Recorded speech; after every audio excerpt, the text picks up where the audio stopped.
This is 92.7 big FM. नमस्कार, सत श्री अकाल, आदाब, welcome to Suhana Safar with Annu Kapoor.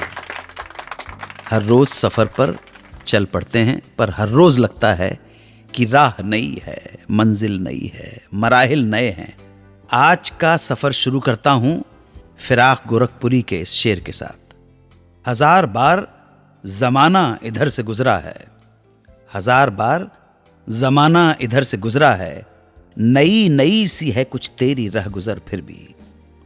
आज के सफर पर हमारे सामने कौन कौन से फसाने आएंगे। पहला अफसाना होगा कैमरामैन वी के मूर्ति का। वी के मूर्ति को फिल्म कागज के फूल के लिए बेस्ट सिनेमेटोग्राफर का फिल्म फेयर अवार्ड प्राप्त हुआ।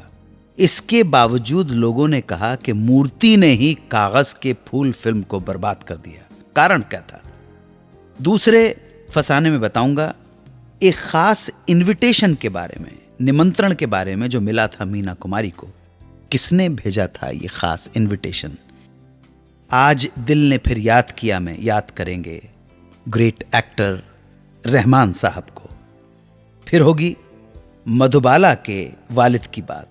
क्यों उन्होंने मधुबाला की फिल्मों की शूटिंग में प्रेस के प्रवेश पर पाबंदी लगा दी थी और कैसे रिएक्ट किया पत्रकारों की जमात ने, बिरादरी ने इस पाबंदी पर। 5वें नंबर पर अभिनेत्री लीला मिश्रा की कहानी।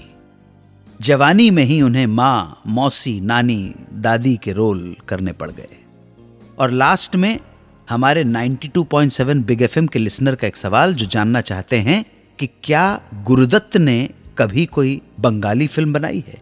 ये सब फसाने अफसाने आज अफशा होंगे। तो शुरू करता हूं आज का सुहाना सफर सिर्फ 92.7 बिग एफएम पर। सिनेमेटोग्राफर वी के मूर्ति लेंस के जादूगर थे।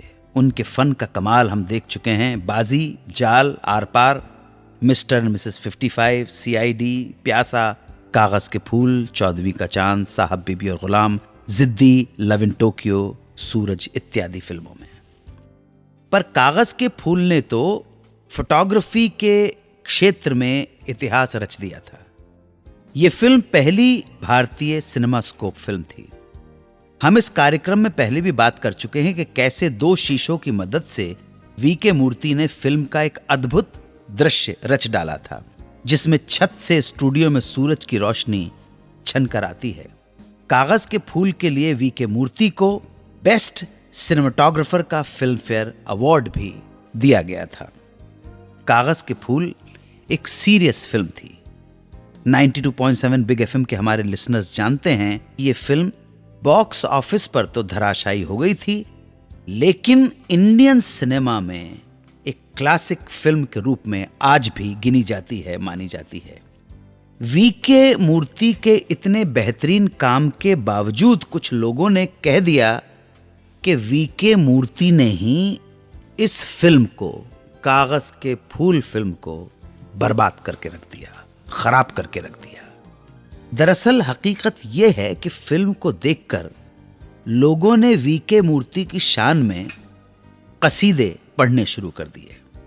सभी पत्र पत्रिकाओं में उनके बारे में लंबे लंबे आर्टिकल छपने लगे और लोगों ने यहां तक कह दिया कि मूर्ति की इस शानदार फोटोग्राफी की वजह से लोगों का ध्यान फिल्म की कहानी और इमोशंस पर जा ही नहीं पाया और उनकी वजह से फिल्म बर्बाद हो गई। फिल्म का सब्जेक्ट, फिल्म का भाव, फिल्म के डायलॉग, सिचुएशन, सीन्स प्रोमिनेंट अगर ना हो और कोई एक डिपार्टमेंट हावी होता चला जाए तो वो फिल्म के लिए अच्छा नहीं होता है। ऐसा ही कागज के फूल के साथ हुआ कि लोगों ने कहा कि वी के मूर्ति ने ही अपने टैलेंट से इस फिल्म को बर्बाद कर दिया।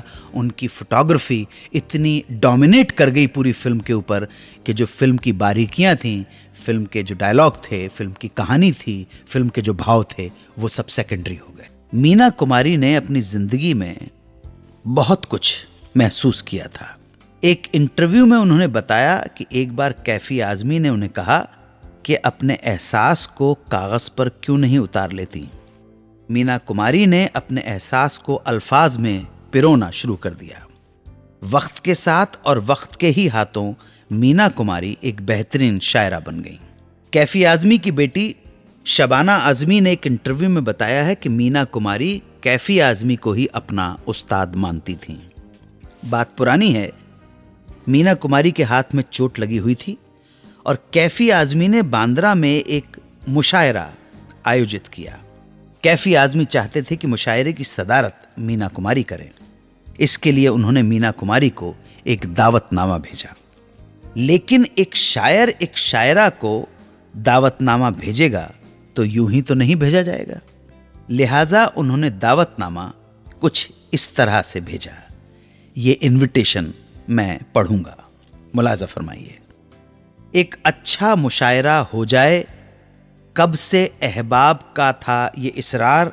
बांद्रा में जो एक मंदिर है जिसकी छत नीची ऊंची है दीवार, इसी मंदिर में चंद रोज के बाद सजने वाला है शेर का दरबार।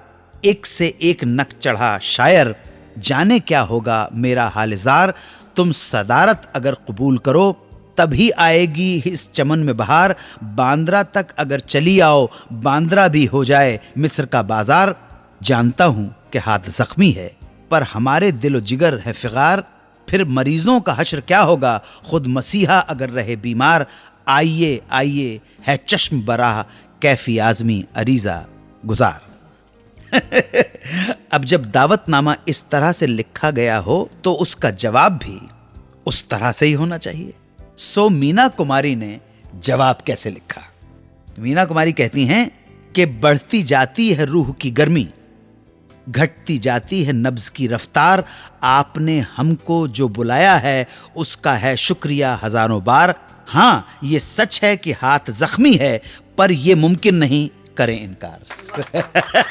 और इस तरह मीना कुमारी उस मुशायरे की सदारत करने के लिए राजी हो गई। B.R. चोपड़ा की फिल्म का एक मशहूर डायलॉग है, चिनॉय सेठ जिनके घर शीशे के होते हैं वो दूसरों पर पत्थर नहीं फेंका करते।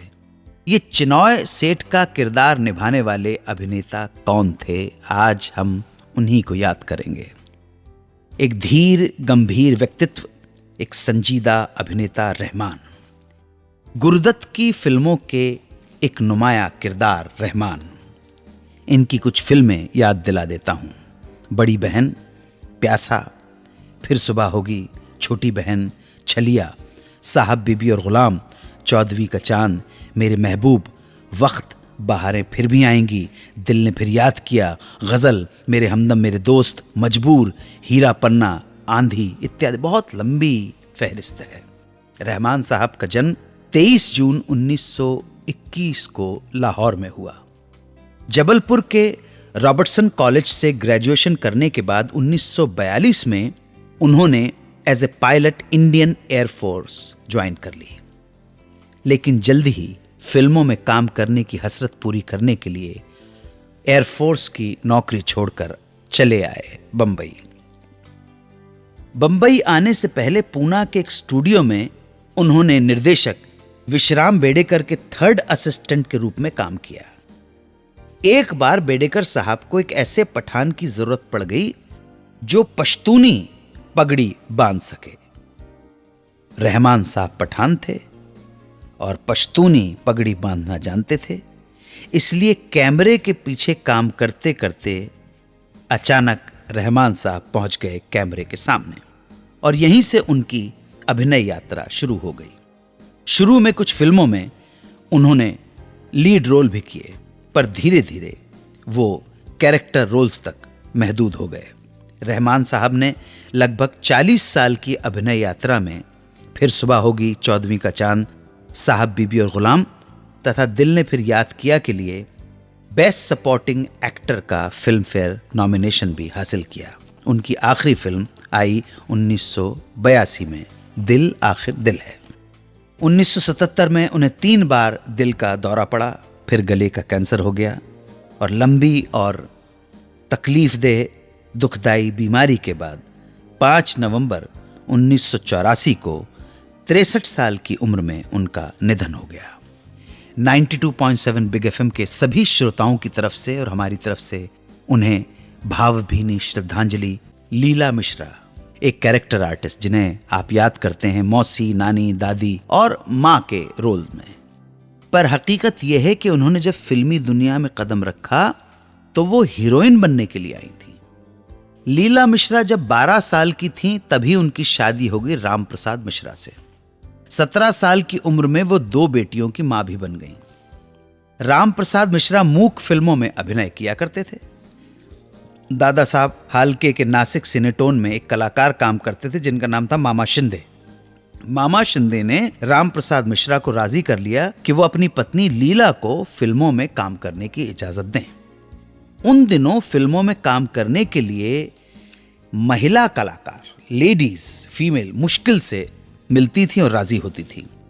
महिला कलाकारों के महत्व का अंदाजा आप इससे लगा सकते हैं कि राम प्रसाद मिश्रा को जहां 150 रुपए पर मंथ सैलरी पे रखा गया था, वहीं लीला मिश्रा को 500 रुपए प्रति माह की तनख्वाह पर रख लिया गया।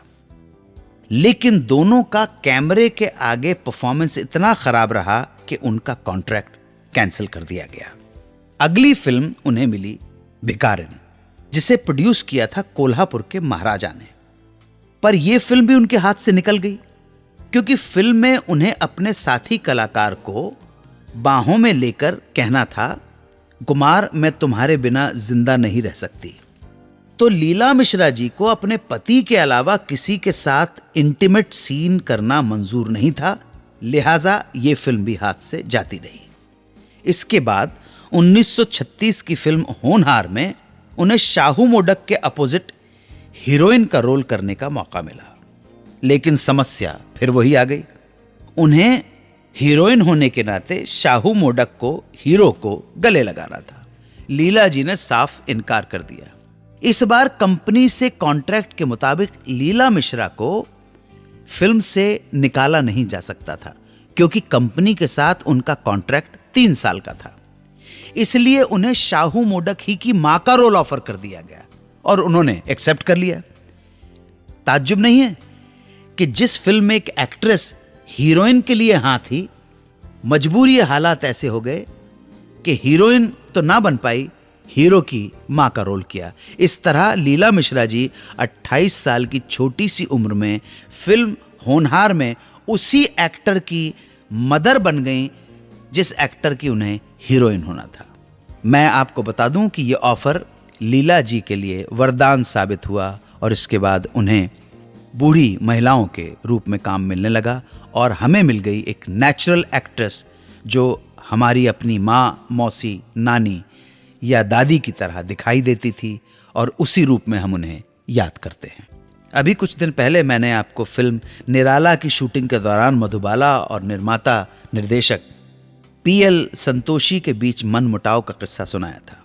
इस प्रकरण में मधुबाला के रवैये के कारण मधुबाला के पिता अताउल्ला खां बहुत नाराज हो गए और उन्होंने अब मधुबाला के प्रोड्यूसर्स के सामने ये शर्त रख दी कि मधुबाला की शूटिंग के वक्त कोई भी जर्नलिस्ट, पत्रकार या बाहरी व्यक्ति सेट पर नहीं आ सकेगा। ये शर्त वो कॉन्ट्रैक्ट में ऐड करवा देते थे ताकि उसका पालन हो सके पूरी तरह से। इसका असर यह हुआ कि मीडिया को मधुबाला के काम के बारे में कोई खबर नहीं मिल रही थी, लिहाजा वो मधुबाला की पर्सनल लाइफ पर लिखने लगे। बदले में मधुबाला के वालिद ने करार में, कॉन्ट्रैक्ट में एक और शर्त इंक्लूड कर दी कि मधुबाला के बारे में ऊल जलूल लिखने वाली पत्रिकाओं में उनकी फिल्मों के विज्ञापन नहीं दिए जाएंगे। मामला गर्म हो गया। पत्रकारों ने मधुबाला को नतीजे भुगतने के लिए तैयार रहने की धमकी भी दे डाली। एम सादिक की फिल्म परदेस में हीरोइन थी मधुबाला। उसको भी बैन करवाने की असफल कोशिश की गई। यहां तक कि सुनने में आया है कि मधुबाला को जान से मारने की भी धमकियां मिली थीं। लेकिन एक पत्रिका ऐसी थी जो इस प्रकरण में मधुबाला के साथ थी, फिल्म इंडिया। फिल्म इंडिया में मधुबाला के प्रशंसकों के ढेरों पत्र प्राप्त होते थे। इनसे यह साबित होता था कि प्रेस द्वारा किए गए बॉयकॉट के बावजूद मधुबाला की लोकप्रियता में कोई कमी नहीं आई थी। मैं सभी श्रोताओं को बता दूं कि यह बात 1950 की है और उस वक्त तक फिल्म फेयर का प्रकाशन शुरू नहीं हुआ था। फिल्म फेयर का प्रकाशन 1952 में शुरू हुआ। लगभग 1 साल के बाद सारे प्रोड्यूसर्स ने मिलकर मधुबाला के फादर अताउल्ला खां से रिक्वेस्ट की कि अब ये खत्म करो। इन प्रोड्यूसर्स में केदार शर्मा भी थे, वही केदार शर्मा जिन्होंने मधुबाला को फिल्मों में ब्रेक दिया था। वालिद अताउल्ला खां भी अब टेंशन कम करना चाहते थे। इसके अलावा मधुबाला को विज्ञापनों से होने वाली जो इनकम है वो नहीं हो रही थी, नुकसान हो रहा था।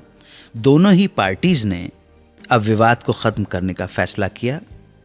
फिल्म मैगजीन बॉक्स ऑफिस ने बगैर किसी शर्त के माफीनामा छाप दिया। मूवी टाइम्स ने लिखा कि हमने कुछ ज़्यादा ही रिएक्ट कर दिया था, वगैरह वगैरह।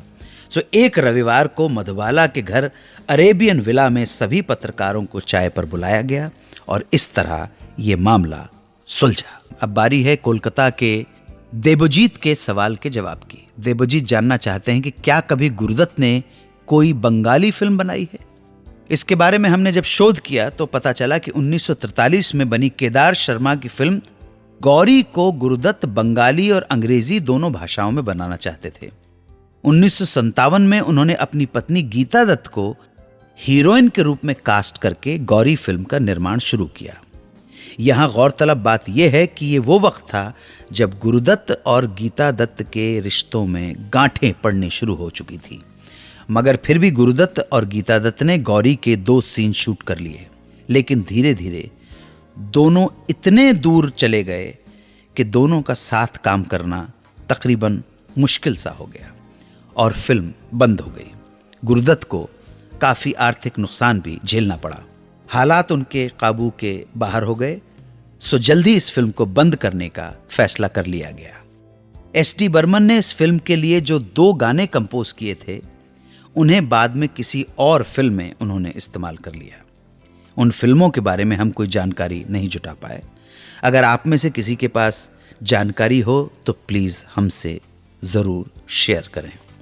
यहाँ मैं एक बात और अपने श्रोताओं को बता देना चाहता हूँ कि अगर गुरुदत्त की बंगाली फिल्म गौरी बन गई होती तो ये बन जाती भारत की पहली सिनेमास्कोप फिल्म, क्योंकि इसका निर्माण कागज़ के फूल से पहले किया गया था। आशा है देबोजीत जी आप इस जवाब से संतुष्ट होंगे। मेहरबान दोस्तों, आज के लिए इतना ही। प्रार्थनाओं में, दुआओं में याद रखिएगा। जय हिंद, वंदे मातरम। 92.7 बिग FM पर आप सुन रहे हैं रेडियो का number 1 show Suhana Safar with Anu Kapoor.